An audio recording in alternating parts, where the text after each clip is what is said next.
E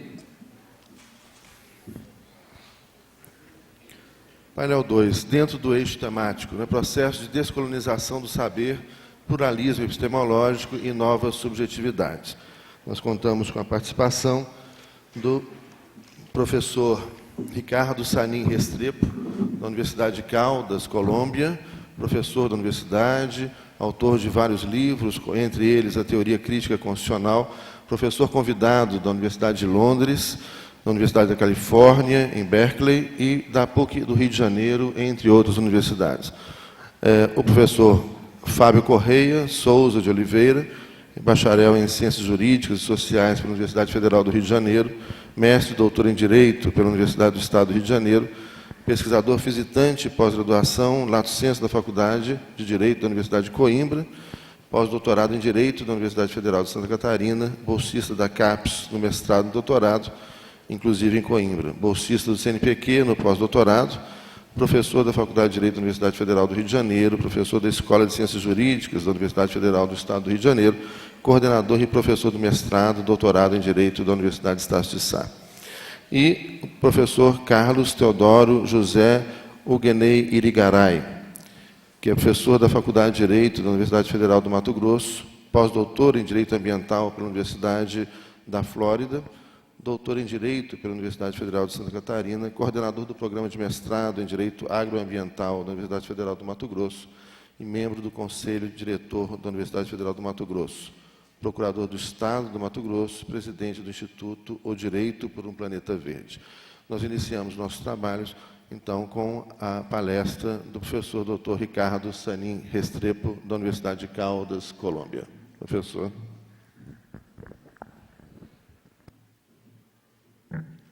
Muy bien, buenas tardes. Yo también quiero disculparme, voy a hablar en español, lo trataré de hacer de una manera lenta para que podamos entender. Muchas gracias al profesor José Luis Cuadros, a la organización del evento, al profesor Fernando Dantas, por esta invitación. Yo quiero hablarles hoy. Mi trabajo desde hace muchos años se ha centrado en la posibilidad de la democracia y la posibilidad de encontrar dentro de las democracias al sujeto político, al sujeto de la acción política que es el pueblo, que sigue siendo un concepto que nos resulta elusivo, que se nos escapa fácilmente, y que ha sido recubierto por otro tipo de institucionalidades, de lógicas dentro de las democracias liberales. Esa búsqueda del pueblo yo creo que es el tema fundamental de cualquier discusión sobre la democracia, y creo que la apuesta política en América Latina, en Venezuela, en Ecuador y en Bolivia, está dirigida precisamente hacia una auténtica democracia. Una de las discusiones fuertes dentro del derecho constitucional hoy es sobre la soberanía y dónde está ubicada esa soberanía. Michael Hart y Tony Negri dicen que hoy la soberanía está dislocada, que no es suficiente quemar Washington, quemar a Londres, quemar a Wall Street, porque la soberanía se encuentra en muchos lugares. Una reflexión que tendríamos que hacer es entender que las soberanías clásicas del Estado-nación, del modelo westfaliano, europeo, hoy son soberanías porosas, son soberanías flexibles, y que fundamentalmente la aparición o la existencia del Estado-nación sigue siendo fundamental para organizar el capital, para organizar la ideología del mercado, porque finalmente lo que hoy tienen los estados-nación, que requiere el capital y la brutalidad del capital y la capacidad del capital de excluir, de crear la miseria, de crear la pobreza, de crear guetos, de crear grandes jerarquías, reside aún en el poder, la policía, que tiene el Estado-Nación. Una de mis preocupaciones en este sentido ha sido, y en esto tal vez la calificación que me ha dado alguien es que soy un anticonstitucionalista. Y yo creo que es cierto, y uno de los problemas que enfrenta la teoría latinoamericana con estos nuevos apareceres, con estos nuevos fenómenos, estos nuevos eventos políticos, es tratar de configurar realidades teóricas con instrumentos teóricos que realmente fueron fabricados para la colonización, que fueron fabricados para silenciar. Y nuevamente acudo a esta idea que creo que es fundamental para hacer cualquier tipo de teoría hoy, y es lo que Boaventura llama la doble cara de la colonialidad. Por lo tanto, tenemos que tener los ojos muy bien abiertos porque conceptos y significados como libertad, como democracia, tienen dentro de las estructuras internas, por ejemplo, de Occidente, de Europa, una lógica que mostrada hacia los proyectos de colonialidad son monstruosos, ¿no? Producen grandes alteridades, grandes diferencias, y por lo tanto tenemos que tener mucho cuidado en cómo analizamos y cómo finalmente encauzamos nuestro pensamiento a estos nuevos fenómenos. Yo creo que la estructura del liberalismo europeo y su proyecto de colonialismo y luego de colonialidad está fundamentado en la asfixia, está fundamentado en la desaparición de la verdadera democracia. O sea, si hay algo que sea la columna vertebral del liberalismo europeo, es agotar, asesinar la democracia. Obviamente las tensiones democráticas están fundamentadas en que sigue habiendo imaginación política, que es una imaginación política que nunca cesa, que siempre está luchando por pervivir, y las formas liberales a partir del derecho, a partir de la economía, son formas de ocultar la democracia, son formas de disfrazar la democracia. Por lo tanto, lo que nos espera es una tarea muy difícil. Es un verdadero arte encontrar dentro de estas manifestaciones lecturas diversas a las tradicionales. En ese sentido, la estructura del liberalismo creo que está basado en esa lucha contra la democracia, contra la auténtica democracia, en tres elementos fundamentales. La primera, una privatización constante de lo público, sobre lo cual hablaré después. Segundo, la contención de los antagonismos. En ese sentido, es la idea de que el derecho, por ejemplo, la economía, con sus gramáticas especiales, sirven para neutralizar los antagonismos, sirven para ocultar los antagonismos y sirven para crear una narrativa completamente artificial de que los antagonismos han desaparecido, que los antagonismos son cuestión de adecuación de textos, adecuación de lógicas, subsunciones. Precisamente mi apuesta es que la democracia es la única y auténtica forma de lo político, porque es la única forma que parte del antagonismo, donde el antagonismo no ha sido decidido de antemano, donde no hay un desenlace prefigurado para el antagonismo. Y la tercera, que también desarrollaré en la ponencia, es la promesa fallida del capitalismo, la promesa fallida de la democracia. Sobre estos tres elementos, privatización de lo público, contención del antagonismo y promesa fallida de la democracia, podemos encontrar la emergencia del verdadero pueblo, de las verdaderas democracias. En ese sentido, la economía y el derecho moderno han jugado un papel fundamental, ¿no?, para vencer la democracia, para reducir la democracia en esos tres aspectos que menciono. La economía, ¿cómo? Primero, tiene dos fases. la forma de ocultamiento de la democracia, la forma de contención de los antagonismos. Primero, la economía, como es obvio desde la lectura de Marx, como lo evidencia luego recientemente Ellen Wood, la economía el derecho crea garantías, ¿no? Entonces estamos supuestamente en la imagen, bajo la idea de que estamos en un mundo lleno de garantías, de derechos, que podemos proteger los derechos. Pero la economía, al establecer la prevalencia del mercado, al establecer que el mercado tiene unas dinámicas que se autorregulan, lo cual es completamente falso, y es tal vez el sello ideológico primordial de la economía, crea una desprotección biopolítica absoluta de los seres humanos en el mercado.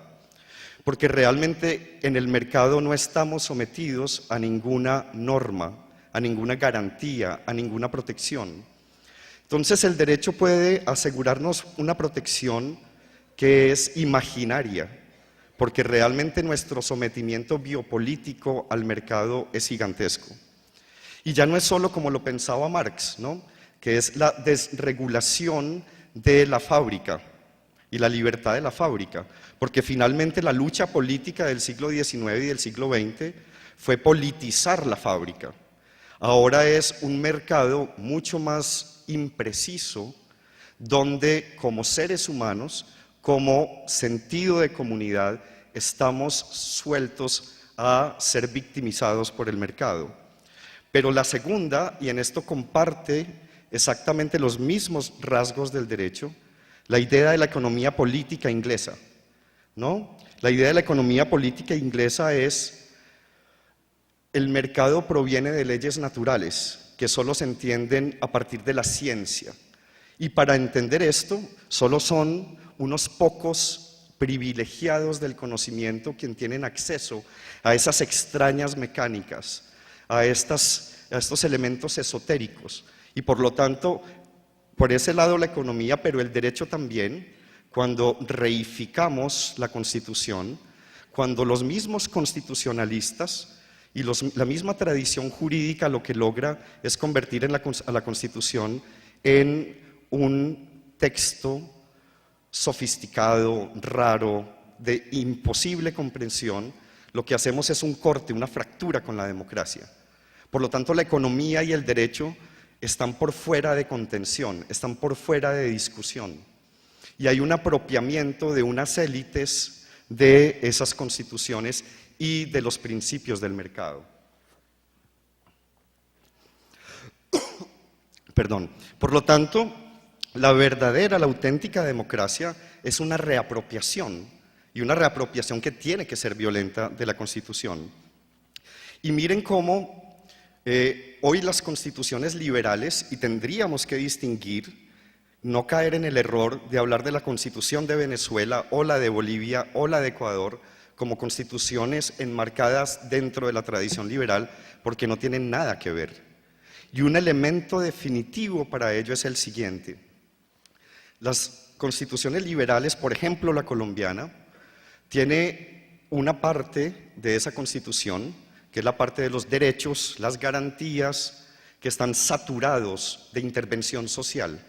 En otras palabras, son constituciones abiertas, transparentes, en esa parte de los derechos, los principios, las garantías, donde los ciudadanos o los grupos pueden apropiarse de la Constitución para buscar no solo defensa de sus derechos, sino creación de espacios democráticos. Sin embargo, esas constituciones liberales tienen otra parte, y no necesariamente es la orgánica, sino que es una parte más oculta, es más difícil, que es la parte donde se toman las decisiones, ¿no es cierto? Y es aquella parte completamente encriptada, misteriosa. Es la parte donde se reúnen los ministros de Hacienda, donde podemos tener una ley parlamentaria con grandes derechos, grandes alternativas democráticas, sin embargo, con un decreto reglamentario hecho por técnicos, hecho por economistas, hecho por juristas, se desmonta toda la Constitución.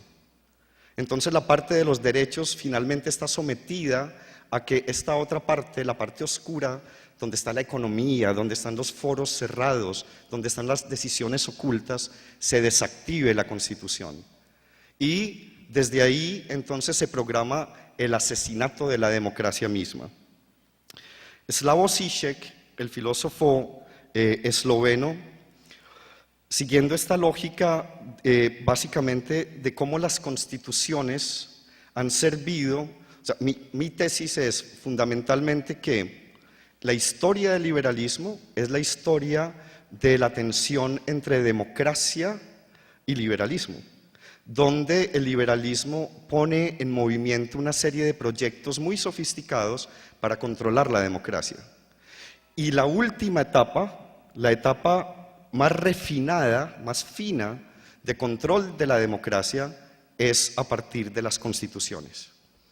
Es a partir de las constituciones. Y les vuelvo a contar, qué pena los que ya han oído esta historia, esta anécdota. Cuando Jefferson está en París, le escribe a Madison diciéndole sobre la Constitución de Filadelfia: es una constitución creada para el imperio, es una constitución creada para la expansión, ¿no? Pero lo está diciendo no solo en términos de Estados Unidos como nuevo imperio, está diciendo como un agente, lo que está diciendo en el trasfondo es: la Constitución es el agente ideológico fundamental para controlar las democracias. Este es el fenómeno que va a tener un efecto de cascada en América Latina, donde los antagonismos de pueblos combativos, los antagonismos de pueblos de personas que han sido ocultadas, que han sido negadas en la vida, va a poder controlar. Entonces, toda la idea, por ejemplo, de jueces leyendo la Constitución. Y claro, tenemos ejemplos, y acá un vivo ejemplo en Carlos Gaviria, de cómo un juez puede crear espacios de contradicción a los frenos democráticos y puede crear espacios de libertad, pero eso tiene un límite, y ese límite es la misma idea de la biopolítica enmarcada dentro del mercado. Mientras que la regla siga siendo el mercado, las lógicas dentro de la Constitución van a seguir siendo una forma de afirmar esas lógicas del mercado. Dentro de la tradición liberal, como les digo, la Constitución es el intento más exitoso de los antidemócratas por controlar ese pueblo que es un pueblo desarticulado, claro, es un pueblo que habla en 1000 voces y por lo tanto se requiere del derecho para organizarlo, para domesticarlo. Esos antagonismos, Slavoj Žižek dice que hoy los antagonismos fundamentales en los que vivimos en esta contradicción del mercado, de las soberanías porosas, del gran poder ideológico, de un supuesto fin de la historia, están concentrados en cuatro. Uno, y todas son apocalípticas, ¿no? Lo que nos está diciendo básicamente, o la lectura que uno tendría que tener dentro del derecho constitucional es: cualquier discusión sobre filosofía política, cualquier discusión sobre derecho constitucional tiene que tener en cuenta esos 4 elementos del antagonismo fundamental. El desastre ecológico, 1, la propiedad privada convertida hoy en un mundo distinto que es la propiedad intelectual, las implicaciones socioéticas de los desarrollos tecnológicos, que finalmente es una cuestión de bioética, pero el cuarto elemento, el cuarto antagonismo es el antagonismo central, y es el antagonismo entre incluidos y excluidos, y es ahí donde está la democracia. El antagonismo fundamental que ha tratado de ocultar el liberalismo es el antagonismo entre incluidos y excluidos. La definición de Agamben de pueblo es: un pueblo es aquel ser ficticio político del que hablan las constituciones, la Declaración de los Derechos del Hombre, y es la idea de la totalidad, de todos incluidos, todos incorporados a un cuerpo político. Pero esa totalidad siempre tiene un excedente, un faltante, que es su base misma, su eje primordial. Y ese eje primordial es el pueblo oculto, los que no existen, los invisibles, los marginados, los miserables, los atropellados y enterrados por la historia.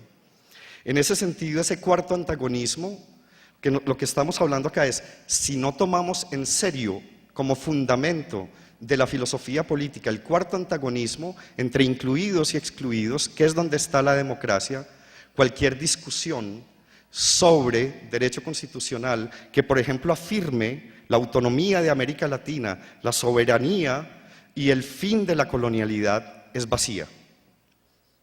Por ejemplo, lo dice Zizek de una manera muy bella. Si los tres primeros antagonismos, o sea, el ecológico, el bioético y la propiedad intelectual, no tienen el apoyo, el cuarto antagonismo, estamos haciendo simplemente caricias al sistema. Es más, estamos ayudando a engrosarlo. Porque entonces el problema ecológico se vuelve un problema simplemente de conciencia ecológica, de botar el tarrito en la caja que es. El de propiedad intelectual se vuelve un simple problema legal muy complicado.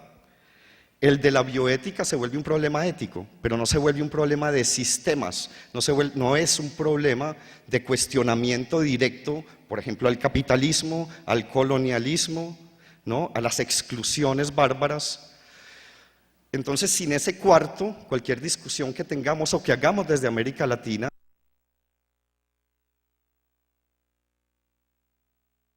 se crean los mundos prohibidos, los mundos de las favelas, los mundos de la ilegalidad. Por lo tanto, si vamos a confiar en el derecho, si vamos a depositar nuestra confianza en el derecho, tenemos que armar ese derecho de esa cuarta discusión.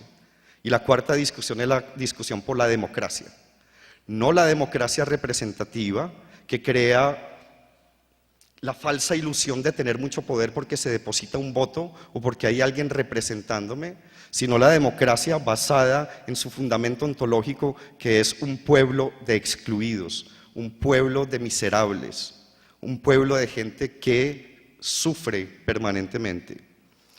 Y por lo tanto, esos tres antagonismos en los cuales estamos todos, o sea, Bill Gates es tan proclive al desastre apocalíptico como el mendigo de las calles de Europreto, no hay ninguna diferencia. Sin embargo, lo que nos diferencia de Bill Gates es que entendemos ese desastre ecológico no a partir de una ley natural o que simplemente sucedió, sino que entendemos que la lógica que hay ahí, lo que lo mueve, el motor, es una lógica permanente de inclusión y exclusión, que el liberalismo requiere para mantener su sistema de profundas escalas de exclusión, de profundas escalas de pobreza. En ese sentido, lo que tenemos que preguntarnos es cómo universalizamos el pueblo y cómo pensamos el pueblo. No el pueblo como un problema de mayorías, esa es una visión de la democracia completamente catastrófica, sino el pueblo como el fundamento de justicia de la democracia. Para ello necesitamos universalizar, o sea, dar el salto hegeliano de lo concreto universal, pasar de lo concreto singular a lo universal. O sea, el problema finalmente es si reconocemos que la democracia es un fenómeno de exclusión, que la verdadera democracia está en los excluidos, en los que no tienen micrófono, en los que no tienen voz, en los que están siendo enterrados por la máquina del progreso. Finalmente, entonces, lo que estamos diciendo es la única posibilidad de lograr la democracia es universalizar ese particular. Entonces, en ese sentido nos ayuda otra vez mucho Zizek y Alain Badiou cuando nos dice, hoy el fenómeno de clases, y con esto termino para abrir la discusión, el fenómeno de clases, ya las clases no las podemos leer en el sentido marxista, de dos clases, productores y explotadores, porque la clase de productores ya no es una simple clase trabajadora que va a la fábrica y vende su trabajo, sino que esa clase está dividida en tres. Una, los trabajadores intelectuales, ¿no? Los yuppies, nosotros, trabajadores intelectuales, ¿no? Producimos conocimiento y obviamente el sistema se nutre de ese conocimiento. A ese le sigue una clase todavía trabajadora, ¿cierto? La clase de los sindicatos, de las movilizaciones sociales. Pero la tercera es la clase de los invisibles, la clase de los, otra vez, sepultados por la historia, silenciosos, donde está la verdadera democracia. Pero lo que pasa hoy es que las formas tradicionales del derecho constitucional, lo que tienen como universalidad falsa es a esa clase de propiedad intelectual, ¿no? Entonces, el yuppie que sabe botar el desecho plástico en la caneca que es, ¿no? Que es vegetariano, que respeta el medio ambiente, es vegetariano, participa en organizaciones de caridad, pero después de las 2 de la tarde está encerrado en una oficina proyectando la destrucción del mundo, haciendo parte de la destrucción del mundo.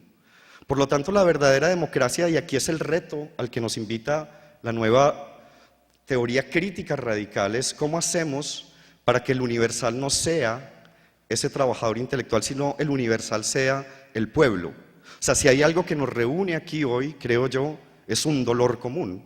Hay un ánimo común, y ese ánimo común es que estamos viendo que en Latinoamérica están surgiendo los fenómenos maravillosos, impensados, la gran sorpresa histórica, lo que corta y fractura con la historia.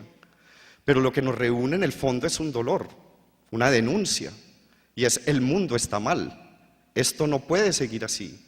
Pero para poder pensar realmente cómo hacer de América Latina un ejemplo, lo primero fundamental que tenemos que pensar, creo yo, es qué es la democracia. Y en ese sentido, entonces, tenemos que pensar dónde es la exclusión, dónde está el lugar de la exclusión de ese pueblo oculto, del homo sacer, del que sufre. Y esa exclusión, y ya con esto finalizo, lo prometo, es fundamental entender que esa exclusión se da en el mundo privado. Pero el mundo privado no de Richard Rorty, y esto lo explica también muy bien Zizek, no, para Rorty, que es hoy la teoría pragmática hegemónica, lo privado es mi mundo privado, ¿cierto? Mi idiosincrasia, las vulgaridades que hablo con mis amigos tomándome un café, ¿cierto? Una idiosincrasia particular. Lo público, dice Rorty, ya es la confección de las instituciones. Y él dice, el mundo privado entonces es el de la ironía, el mundo público es el de la solidaridad. Pero aquí el reto es, ese no es el mundo privado y público que tenemos hoy en día. El mundo que tenemos hoy en día se asemeja más, por lo menos en el paradigma, a la diferencia de mundo privado y público en Kant.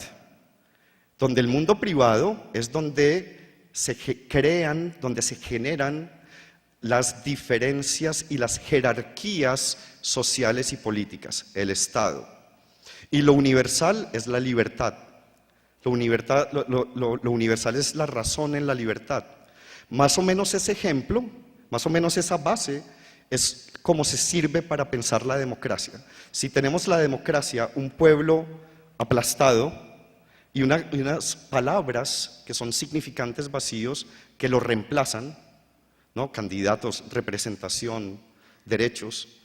La forma de entender cómo se privatiza lo público es entender que se privatiza en instancias muy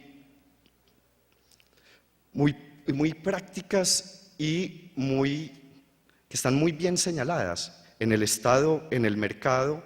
Por lo tanto, volver universal esa democracia, ese pueblo oculto, es volver universal la miseria, es volver universal el dolor, es que ese sea el único motor de cualquier confección, de cualquier constitución, de cualquier ley, de cualquier lógica teórica. Muchas gracias.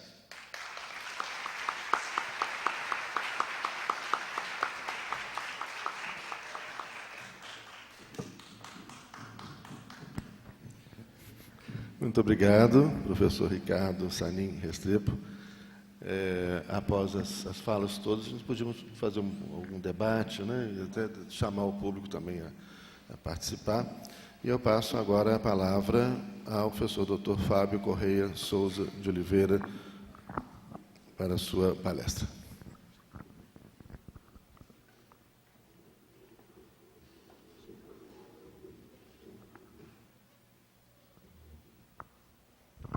Eu vou falar daqui porque senão não consigo acompanhar a projeção.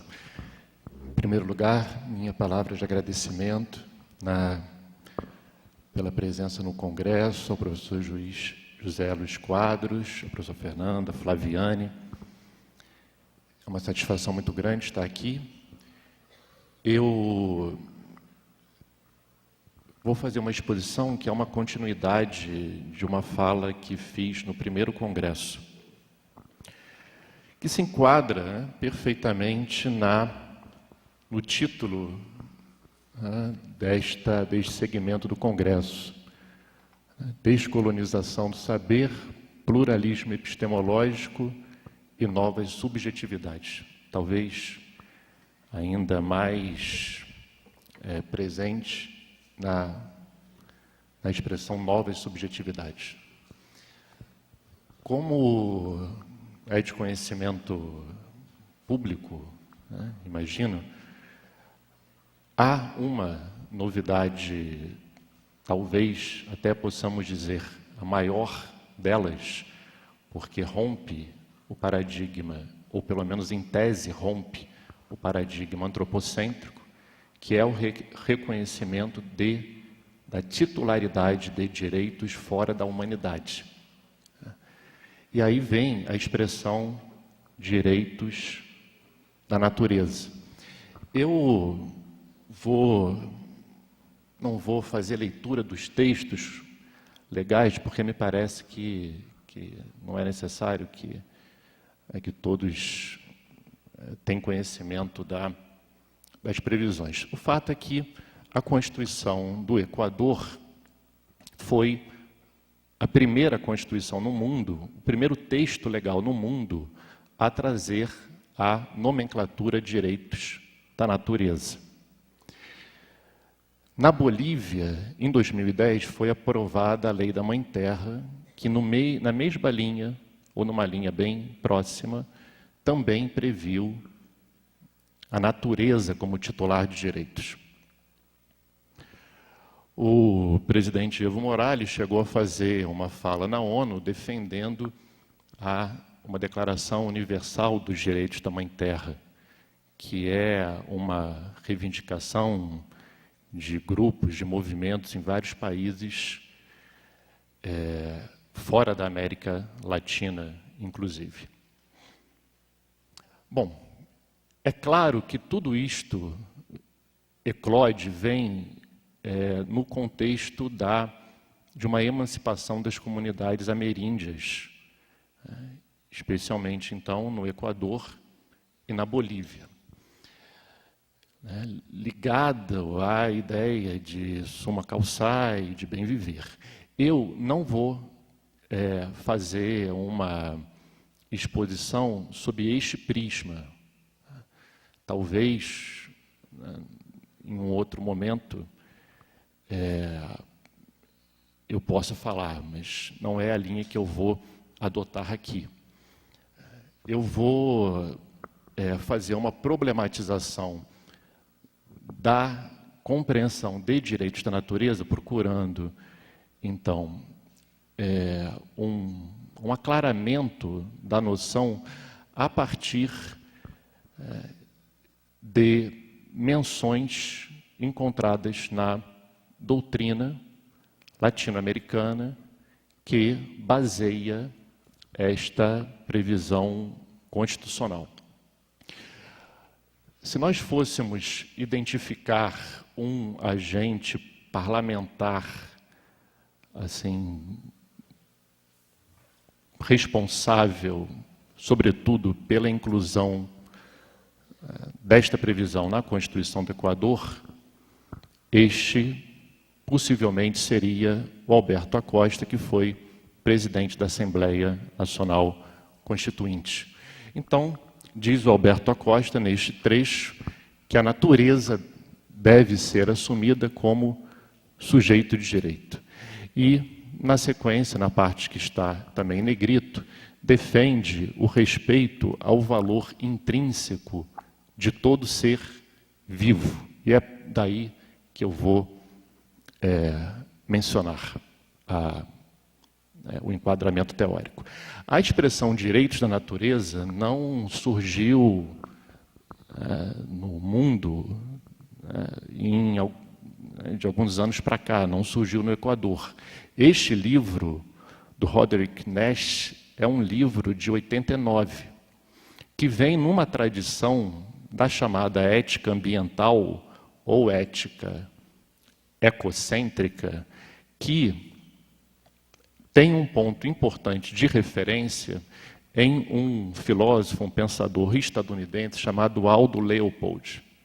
O Aldo Leopold publicou um livro em 49 que tem um capítulo chamado The Land Ethic, a ética da terra. O Leopold é um dos nomes mais citados, mais referenciais nesta discussão. Ou seja, de uma discussão de ética de ruptura com o paradigma antropocêntrico. Me escapa totalmente aos contornos desta exposição fazer uma abordagem mais analítica dos fundamentos da ética ambiental e, posteriormente, como eu vou também mencionar, da ética animal. Então, eu não vou fazer, estou pressupondo, inclusive, algumas noções, mas é possível contorná-las. Um dos trechos mais citados de Aldo Leopold nesta obra é aquele transcrito abaixo. Ele diz que uma coisa é correta quando ela tende a preservar a integralidade, a estabilidade, a beleza do sistema biótico. E é errada quando faz ou tende a fazer o contrário. Esta ética leopoldiana é uma ética, portanto, não centrada no indivíduo. É uma ética centrada no ecossistema. Daí a expressão ética ecocêntrica. Também vou deixar de mencionar algumas hipóteses recentes, alguns casos recentes, só para fazer uma referência também. Esta discussão, porque aí, reconhece direitos à natureza. Uma primeira pergunta é saber se esta previsão é de cunho retórico, no pior sentido da expressão, ou se deve ser entendida como norma, já que faz parte da Constituição. E todo dispositivo da Constituição tem caráter normativo. Em sendo assim, se a natureza é titular de direitos, a natureza pode ir a juízo, reivindicar estes direitos. É claro que ela não fará por conta própria, fará comparando como uma criança faz, ou seja, alguém em juízo, mas defendendo não direito próprio, e sim direito da natureza. O primeiro caso no mundo, que é até agora, o caso mais comentado ou precursor, teve ocasião nos Estados Unidos, o caso Sierra Club, quando se defendeu o direito ao standing às árvores. Isto foi até a Suprema Corte dos Estados Unidos, a tese perdeu, mas, no que pode surpreender a alguns, perdeu por 4-3. Nesta época, houve a publicação de um artigo que se tornou referência na matéria, do Christopher Stone, e muitos anos depois, que defendia, neste texto, por exemplo, o direito de um rio ir a juízo. Isto lá no início da década de 70. Pois, aí sim, o leading case no mundo, onde se admitiu a natureza em juízo, foi exatamente um rio pleiteando o rio Vilcabamba, aconteceu no Equador, no ano passado. Então, ou seja, o que eu quero dizer é que há uma trajetória, e eu não estou me referindo volto a dizer, a cosmovisão ameríndia, né? E este discurso não tem nenhum sentido de ser um discurso colonizador, né? Só estou mapeando uma referência teórica utilizada por autores que, aqui na América do Sul, trabalham a compreensão de direitos da natureza, inclusive o Leo, inclusive o Alberto Acosta. Esta foi uma outra demanda também ajuizada, e o trecho que está abaixo em negrito também dá bem a ideia, né, da lógica do substrato que fundamenta a compreensão. Volto a dizer, em tese, uma compreensão que rompe, né, com a perspectiva antropocêntrica. Não é a natureza em função do ser humano, não é a natureza como valor instrumental apenas, é a natureza tendo valor intrínseco, ela própria, por si. Então, mas o fato, e aí o Alberto Acosta e outros autores, em um livro publicado recentemente, intitulado La Naturaleza com Direitos, vão citar uma série de autores de fora da América Latina, inclusive o Arne Naes. O Arne Naes foi um professor da Universidade de Oslo, capital da Noruega, professor de filosofia, e em 72 ele proferiu uma conferência. Em 73 saiu um artigo publicado onde ele cunhou a expressão Deep Ecology, ecologia profunda. A ecologia profunda se contrapõe à ecologia rasa, que é a ecologia antropocêntrica. Diríamos nós, em tese, então, que o discurso de economia verde, de desenvolvimento sustentável, que é o discurso padrão da ONU, que teve lugar na Rio+20, é um discurso próprio da ecologia rasa, e não da ecologia profunda. O Alan Gregson, professor nos Estados Unidos, nesta mesma linha,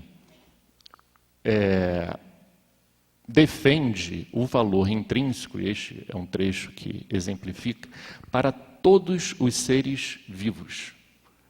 Todos os seres vivos. E aí, esta ética vai para além dos animais. Por mais estranho que pareça, é a chamada ética da vida, para dizer que se um ser é vivo, esta vida deve ser considerada em si, não deve ser compreendida como tendo um valor instrumental, independente do ser. Um autor também conhecido, né, nesta discussão toda, Prêmio Nobel, o Albert Schweitzer, neste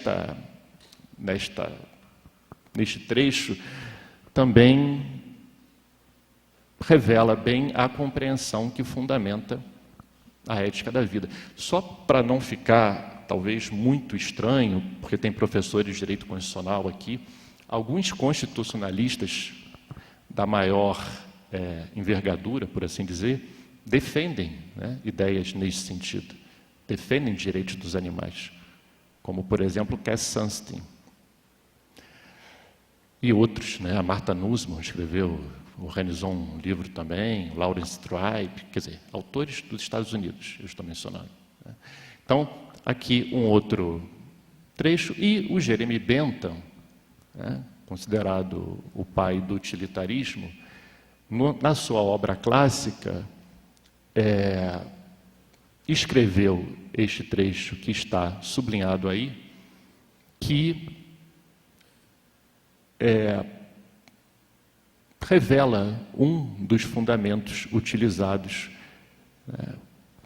pela ética animal ou pela ética ambiental, quer dizer. Por isso eu disse, eu não tenho tempo de expor esta teoria, né? Mas vai dizer o Jeremy Bentham, não importa discutir a racionalidade aqui para a atribuição de direitos, né? Um bebê tem uma racionalidade menor do que muitos animais. Se extraterrestres chegassem na Terra e fossem muito mais racionais do que nós certamente diríamos que eles não têm direito a nos escravizar, a nos prender, a nos comer, etc. Daí porque o Bentham vai sustentar que o ingrediente, né, ou o critério que realmente unifica os seres é a capacidade de sofrer. E os animais têm a capacidade de sofrer. Bom, o Tom Regan, que é um dos autores mais conhecidos da ética animal, professor nos Estados Unidos, e que vai ser um dos grandes pensadores assim do diálogo com a ética ambiental, adota um critério chamado critério da senciência, que vai para além da dor, né?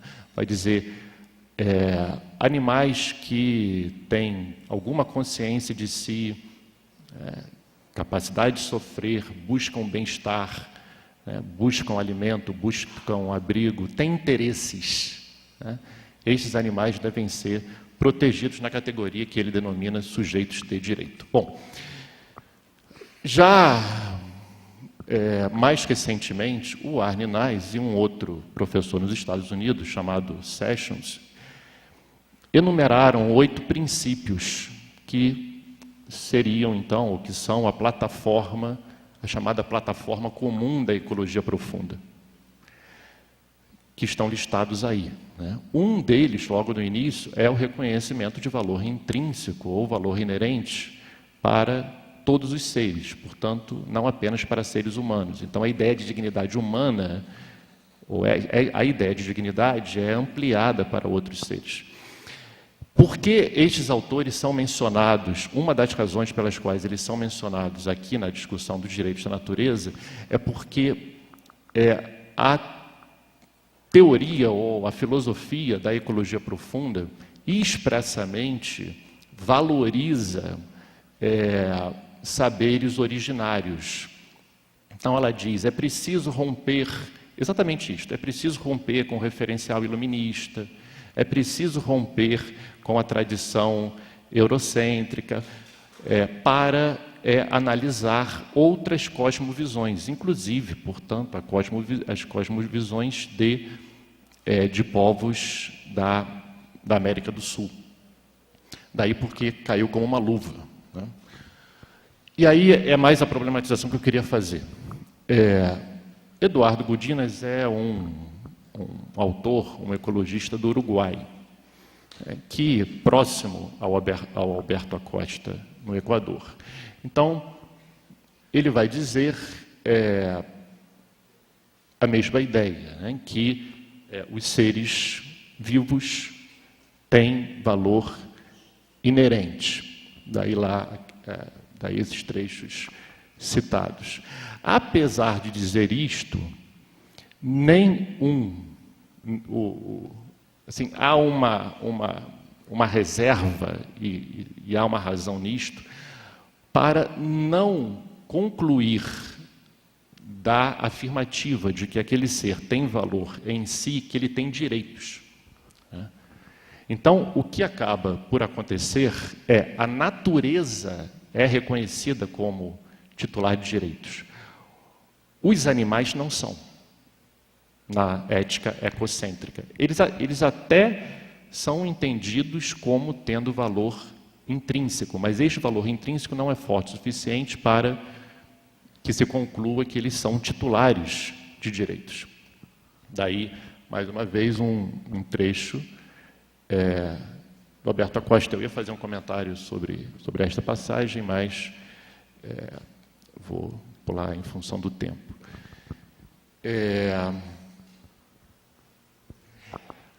Nesta passagem, Alberto Acosta é bastante claro, né, da ideia que fundamenta, então, a perspectiva, né?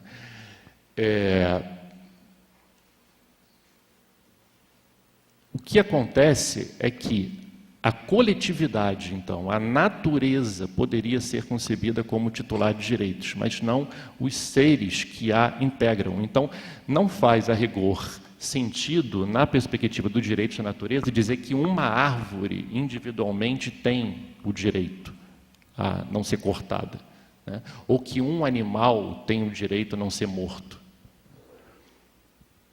Daí sempre a utilização da expressão direitos da natureza e não direitos dos animais. O que vai acontecer, eu estou com uma certa dificuldade para ler, mas o que vai acontecer é que a noção de direitos na ética animal, que é uma ética individualista, que reconhece que o ser, ele próprio, tem direitos, a noção de direito é muito diferente, né? Então, por exemplo, este autor que eu havia mencionado antes, o Tom Regan. O Tom Regan vai dizer que não todos os animais têm direitos, apenas alguns. Esta tese é controvertida, existem autores que afirmam que todos os animais têm direitos, mas ele vai dizer não, apenas alguns. São os animais que se enquadram na categoria sujeito de uma vida.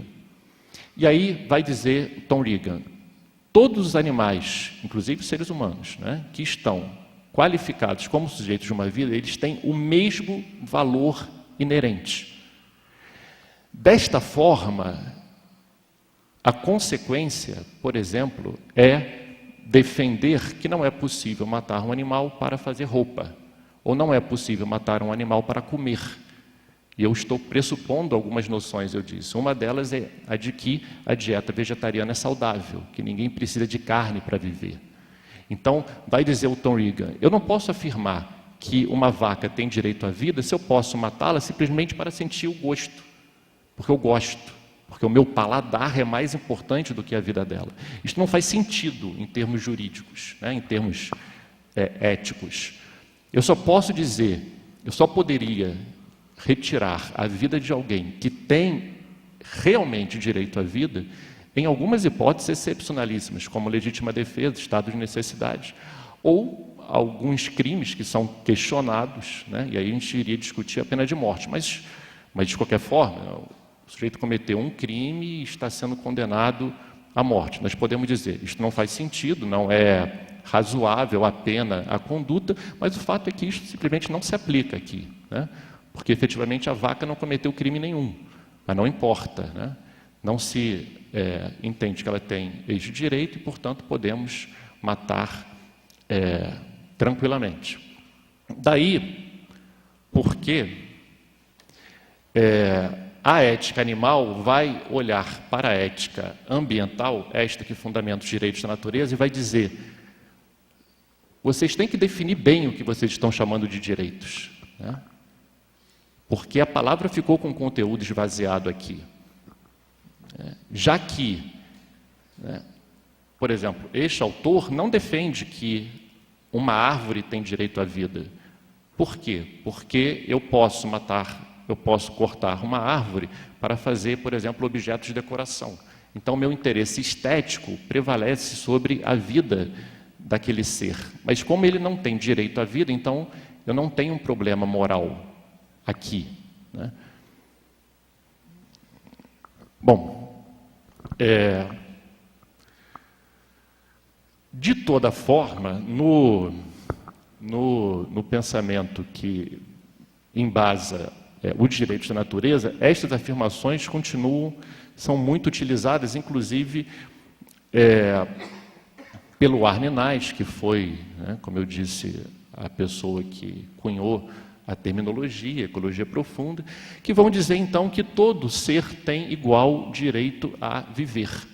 E o Arne Naes cita até um exemplo disto, dizendo, ele era alpinista e aí ele conta que vivendo nas montanhas da Noruega, ele tinha que pisar em plantas, enfim, para se locomover, né? E aí quando ele pisava ele matava a planta, né?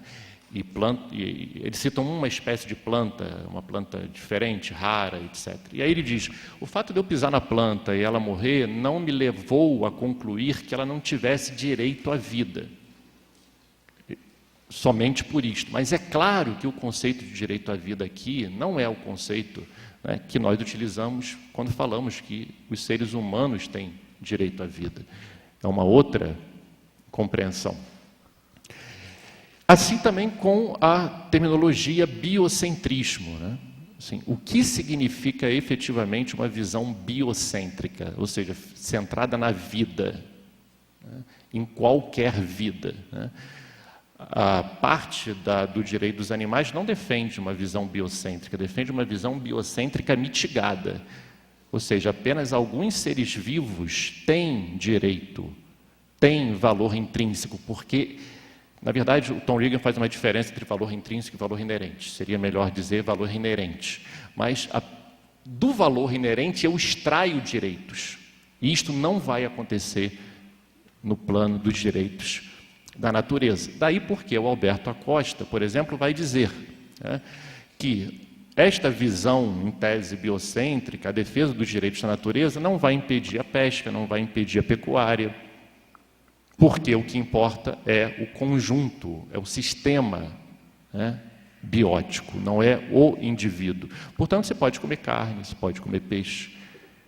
Isto está correto ou tem um sentido nesta ética ecocêntrica, não tem sentido na ética animal. Eu estou sublinhando isto porque no discurso dos direitos da natureza muitas vezes se fala nos animais, né? E assim, os animais estão protegidos, os animais isto, os animais aquilo, mas não é efetivamente o que se denomina de direito dos animais. Neste outro trecho, o Alberto Acosta claro, né? Eu não estou conseguindo ler, mas, enfim, ele diz que ele condena experimentações cruéis com animais, sabe-se lá exatamente como qualificar, né, uma experimentação como cruel ou não, condena maus tratos durante processos de criação de animais para abate, faz uma condenação que está presente, né, no discurso de modo geral das touradas, né? O Gudinas chega a preconizar uma outra pecuária diferente desta que se pratica hoje. Este discurso todo é um discurso denominado bem-estarista, não é um discurso de direitos, não é um discurso do direito dos animais, né? O direito dos animais vai dizer moralmente errada qualquer experiência com animais. Eu não posso apanhar um coelho e fazer uma experiência, né, de produtos químicos no olho de um coelho, porque o coelho nada tem a ver com nenhum problema humano e é isto e ponto final. Acabou. Só isto. Porque os interesses humanos são mais importantes. Bom, então esta é a visão antropocêntrica. Esta não é a visão dos direitos dos animais. Eu não estou fazendo uma análise mais detalhada, só estou procurando enquadrar.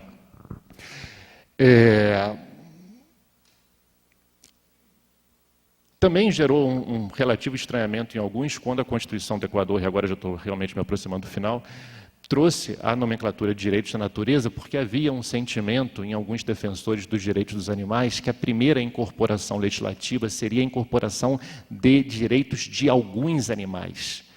Um pensador bem destacado é Peter Singer, que é um utilitarista, professor na Universidade de Princeton, nos Estados Unidos. O Peter Singer tem um projeto com a Paola Cavalieri e com uma outra pensadora, no sentido de defender direitos para os grandes primatas. Então, a ideia seria, mostra a semelhança, né, entre o animal e o ser humano, mostra a semelhança entre um animal e um grande primata, para que a pessoa possa, então, se reconhecer de alguma forma, né, porque a noção de igualdade é uma noção de fundo moral e não fática, né, que vai explicar exatamente que haja discriminação negativa entre brancos e negros, homens e mulheres, porque a questão é de reconhecimento. Eu não me reconheço no outro, que é esse sempre ignorado, sempre subjugado, sempre colocado para escanteio, e aí, porque está mais próximo do ser humano, né, possivelmente virá esta previsão.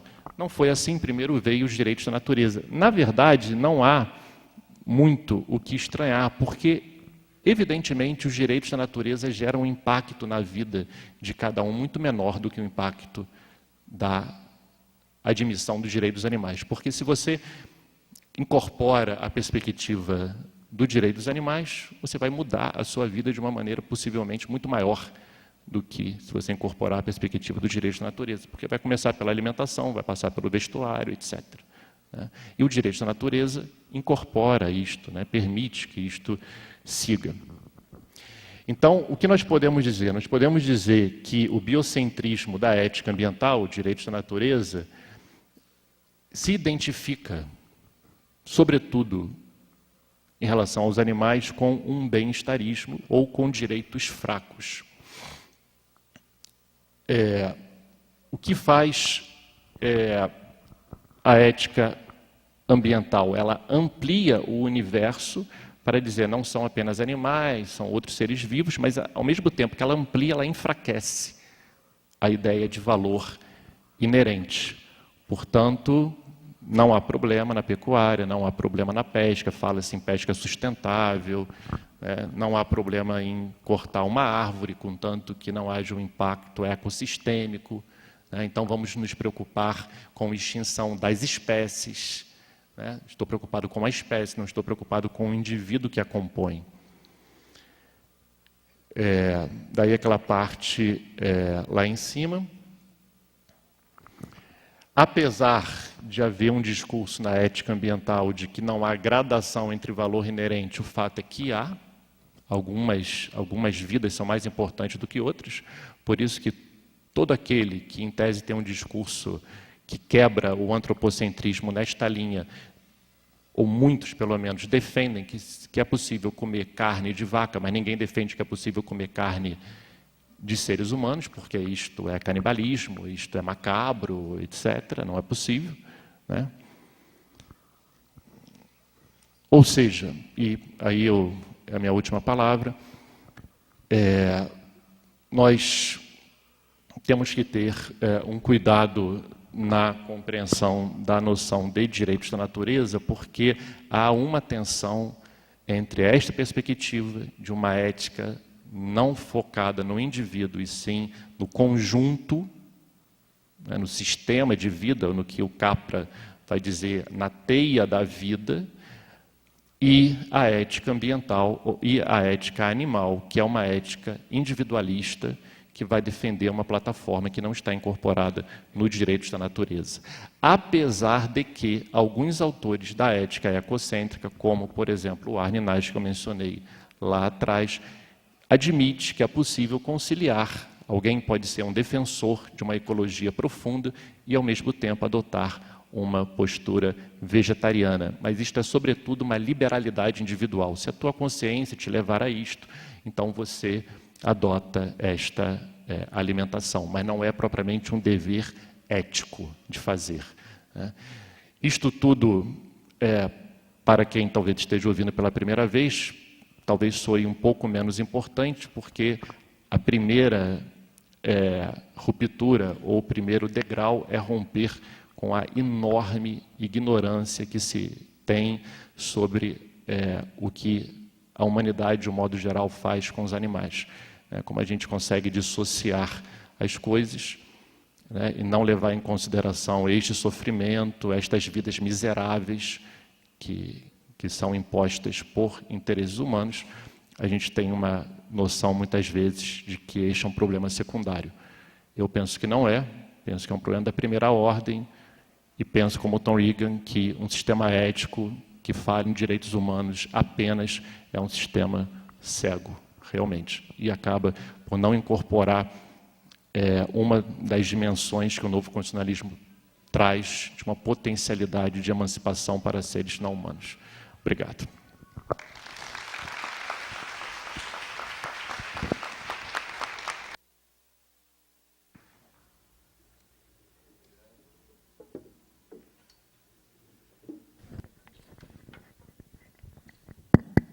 Muito obrigado, professor Fábio Correia. Depois vamos discutir essa questão dentro desses novos paradigmas. E passo a palavra ao professor Dr. Carlos Teodoro José Uguenei Irigaray para a sua palestra.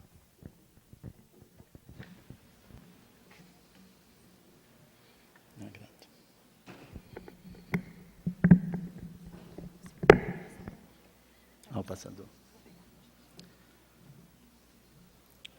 Boa tarde a todos e a todas.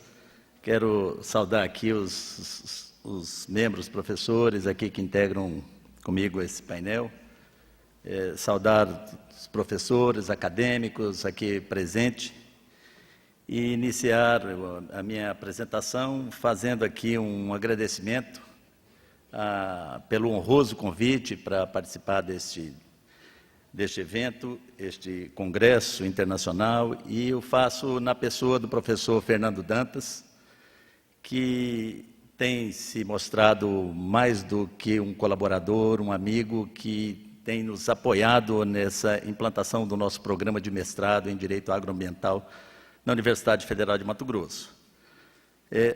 Eu, inicialmente, quando convidado, pensei em abordar uma temática ligada à minha prática e minha formação acadêmica, que seria uma discussão sobre essas questões ambientais e a sua relação com o novo constitucionalismo.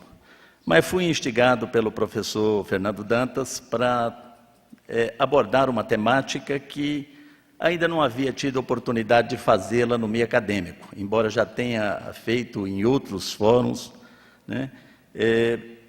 Na realidade, uma temática que se insere dentro dessa multiculturalidade tão valorizada pelo novo constitucionalismo latino-americano. Para isso, eu terei que falar a partir de uma vivência pessoal, de cunho essencialmente espiritual, né?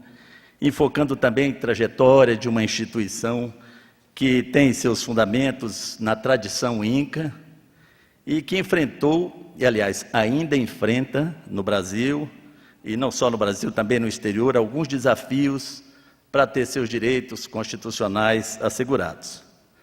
Bom, o tema que vou discorrer é sobre ayahuasca e sumac causai, que são expressões do dialeto quechua.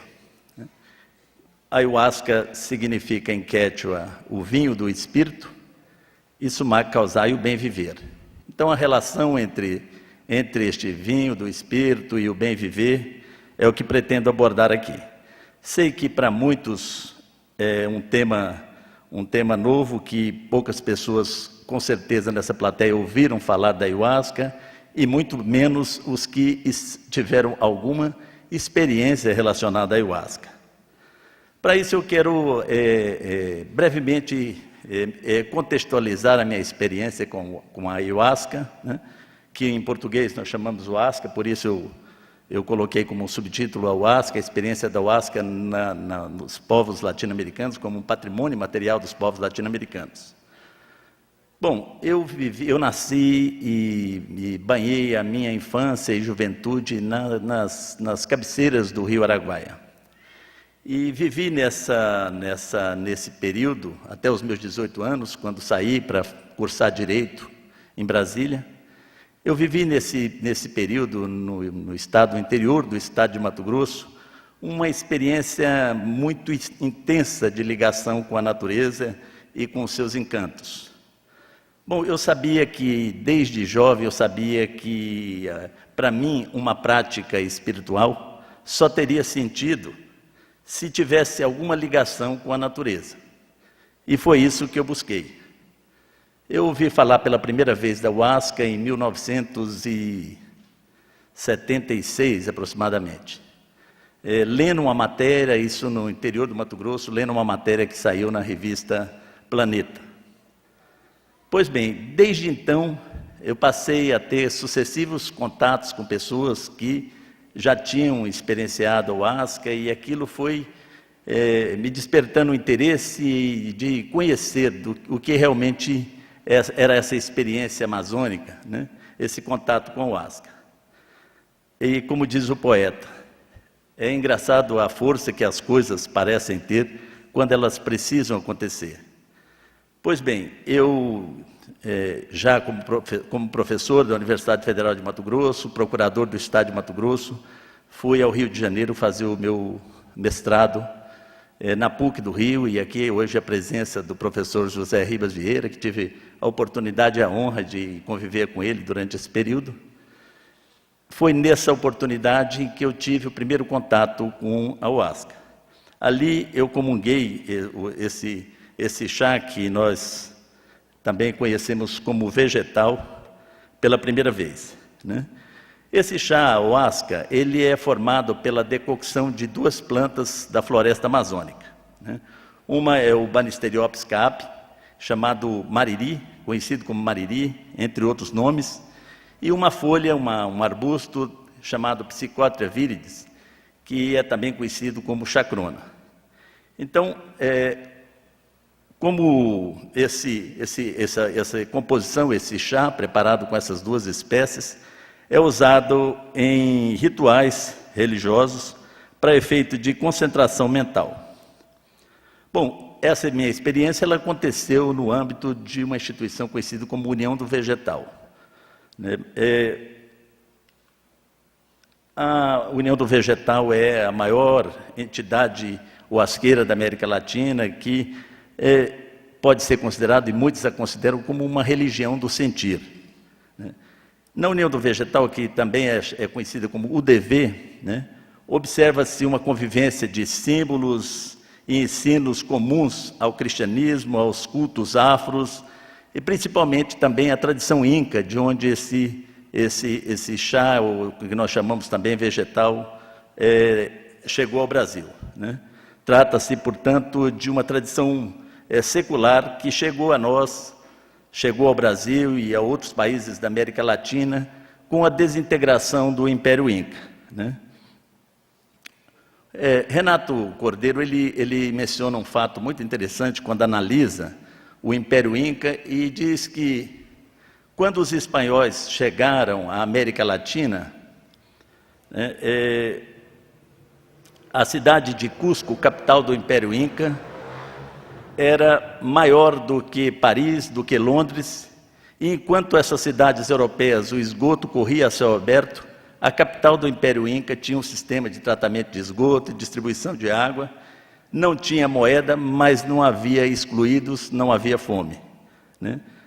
Então, a União do Vegetal, essa entidade que hoje é a maior entidade no Brasil que utiliza esse chá huasca, foi criada nos seringais da Bolívia por um seringueiro que foi para a Amazônia como soldado da borracha, de nome José Gabriel da Costa. Um homem de poucas letras, mas dotado de uma grande sabedoria, que enfrentou muitas dificuldades para consolidar essa obra e hoje é reconhecido como um mestre por intelectuais no Brasil e também no exterior. Mestre Gabriel, ele chegou, durante o início do trabalho que ele fez com o chá ayahuasca, ele chegou a ser preso sob a alegação de que estava distribuindo um psicotrópico, um alucinógeno. Aliás, esse rótulo alucinógeno ainda é hoje empregado, inclusive, no meio acadêmico. Certamente tomando como referências informações que circulam, referências principalmente da imprensa marrom, como a revista Veja, que fazem essa relação do chá ayahuasca com alucinógenos. O que é um alucinógeno? A imagem mostra o que é uma alucinação. Tecnicamente se diz que a alucinação é uma percepção, é um estado psicopatológico caracterizado por uma percepção sem objeto. Bom, a ayahuasca pode ser considerado um alucinógeno? Uma das características dos alucinógenos é a desintegração da personalidade e seus efeitos nocivos. Ao contrário do que acontece com essa experiência com a ayahuasca. Sob o efeito da ayahuasca, as pessoas têm revelações profundas sobre si mesma, ficando todo o tempo consciente. Ou seja, não há delírio. Estudos bioquímicos também demonstram que a ayahuasca ela estabelece ligação entre células nervosas, refinando a percepção. A semelhança de uma rede no vegetal integra os diversos centros de percepção. É o efeito. Nesse sentido, ela tem sido considerada, inclusive por alguns cientistas, como um psicointegrador. Como usuário da ayahuasca há 23 anos, praticamente, e membro hoje da direção dessa instituição, eu jamais vivi, ao longo desses 23 anos, nenhuma experiência que pudesse, mesmo remotamente, ser caracterizada como uma alucinação. Ao contrário, a minha experiência profissional, desde que que conheci a ayahuasca, ela sofreu um aprimoramento E já, por exemplo, como membro da direção da União do Vegetal, eu ocupei cargos importantes dentro do Estado, fui procurador-geral, diretor da Faculdade de Direito, hoje coordeno um programa de mestrado em Direito Agroambiental, né? Ou seja, não posso ser considerado um alucinado, né? Bom, mas o que é para mim, aí falando da minha percepção pessoal, o que é uma alucinação para mim? Para mim, alucinada é a sociedade, por exemplo, que não respeita suas crianças, não respeita seus anciões. Alucinados, por exemplo, são os pais que terceirizam a educação de seus filhos ou que delegam a sua formação à instrutiva televisão brasileira, né? Então, alucinada, eu posso dizer que alucinada é a civilização que trocou os valores de seus ancestrais por valores ditados pelo mercado.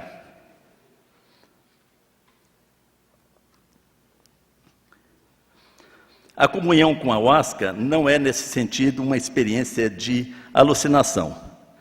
Não é sem propósito, por exemplo, que Chevalier, em seu dicionário de símbolos, define a cerimônia do chá como um rito de comunhão, visando atenuar a rudeza de costumes, disciplinar as paixões, vencer antagonismos guerreiros ou estabelecer a paz. Esse é o sentido que a ayahuasca, que é a comunhão do vegetal, tem sido empregado há séculos de existência.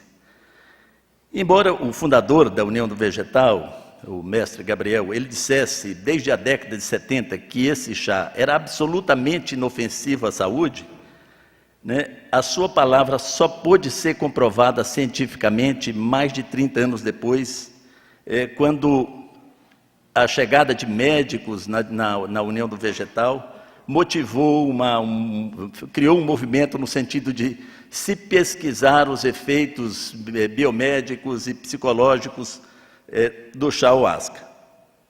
Nesse sentido, o projeto Farmacologia Humana da Ayahuasca foi coordenado por um renomado cientista, Charles Grob, envolveu uma lista de instituições internacionais e também nacionais, incluindo a Universidade da Califórnia, onde o professor Grob é professor, Universidade da Finlândia, de Miami, nos Estados Unidos, Novo México, a Escola Paulista de Medicina e diversas outras instituições aí listadas nesse slide.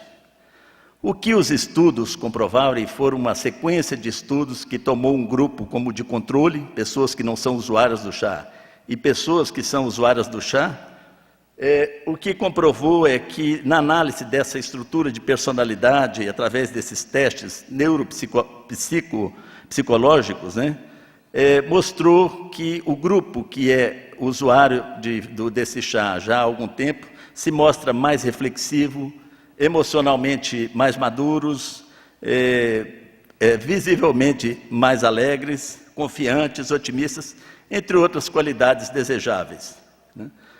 Outras pesquisas realizadas posteriormente, com o uso do chá, por exemplo, por adolescentes, mostraram também jovens mais saudáveis, mais meditativos, mais humanitários, que o grupo de controle, cerca de 30 jovens, em cada um dos grupos que foram pesquisados por um grupo de instituições universitárias.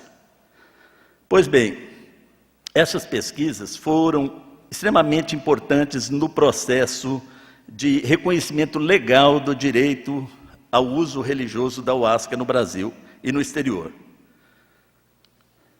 Bom, a imagem mostra, né, a trajetória desde a criação da União do Vegetal até a sua vitória na Suprema Corte dos Estados Unidos, e ali na imagem em branco e preto, a pessoa de braços abertos, é a pessoa que é o fundador e o criador dessa instituição a que eu me referi. Pois bem, como eu mencionei, houve uma luta muito grande no sentido de assegurar o reconhecimento do direito ao uso do chá no Brasil. Embora isso possa parecer uma questão que não envolva uma questão jurídica, mas isso envolve uma questão constitucional, o direito à liberdade religiosa, entre outros princípios que foram vulnerados com a posição do Estado brasileiro. O fato é que, por exemplo, o fundador dessa ordem, ele foi preso, chegou a ser preso e em fevereiro de 85, o ayahuasca foi incluído no rol entre as substâncias proscritas pelo Conselho Federal de Entorpecente. Em novembro de 87, o CONFEM apresentou um relatório final após investigar as condições e os usuários desse chá e manteve a liberação para um uso num contexto ritualístico. E essa luta perdurou até 2010, quando finalmente foi editada uma resolução agora já do CONAD, Conselho Nacional Antidrogas. Eu quero destacar só dois pontos dessa resolução do CONAD, que é uma resolução que fecha um ciclo de estudos muito profundos a respeito do uso do vegetal, do chá ayahuasca. O que diz a resolução no item 24? Trata-se, pois, de ratificar a legitimidade do uso religioso da ayahuasca como rica e ancestral manifestação cultural que, exatamente pela relevância de seu valor histórico, antropológico e social, é credora da proteção do Estado, nos termos da Lei 11.343 e do artigo 215, parágrafo 1º da Constituição Federal. Ainda no item 46, um outro ponto que suscitou muita discussão e muitas polêmicas, o Conselho delibera que, tendo em vista a inexistência de suficientes evidências científicas e levando em conta a utilização secular da ayahuasca, que não demonstrou efeitos danosos à saúde, e os termos da resolução do CONAD, o uso da ayahuasca a menores de 18 anos deve permanecer como objeto de deliberação dos pais ou responsáveis no adequado exercício do poder familiar.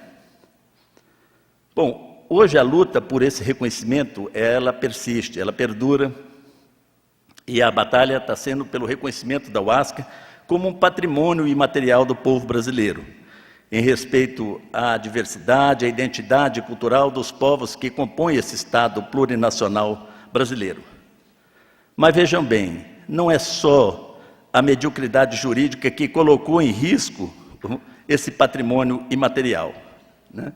Na realidade, nós também podemos assinalar nesse contexto os impactos dessa crise, sobretudo ecológica, que ameaçou e ainda ameaça a base material desse patrimônio que é a ayahuasca em nosso país.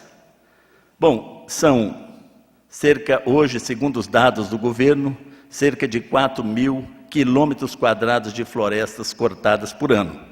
Isso corresponde a 300 milhões de árvores só na Amazônia brasileira. Planos de manejo que são executados segundo as regras recomendadas de sustentabilidade, a primeira coisa que fazem é cortar todos os cipós da área florestal, porque isso dificulta o trabalho de coleta seletiva de espécies florestais. Portanto, o que, para a União do Vegetal e outros grupos religiosos que usam o ayahuasca, né, reinados de mariris ou desse cipó ayahuasca são destruídos com sustentabilidade e o aval do governo, né? Ou mesmo, né, eu mencionei aí a princesa Samaúma. A Samaúma é a maior árvore da floresta amazônica, né? Chega a mais de 40 metros de altura e é considerada pelos povos da floresta, caboclos e índios, como uma princesa que tem força e que deve ser respeitada. E, na realidade, a Samaúma tem sido uma das árvores preferidas para o corte e fabricação de compensados, porque não é uma madeira de lei. Então, esse impacto sobre essa base material, né, isso se insere dentro de um contexto de crise ao qual se aplica bem essa metáfora do Titanic, né?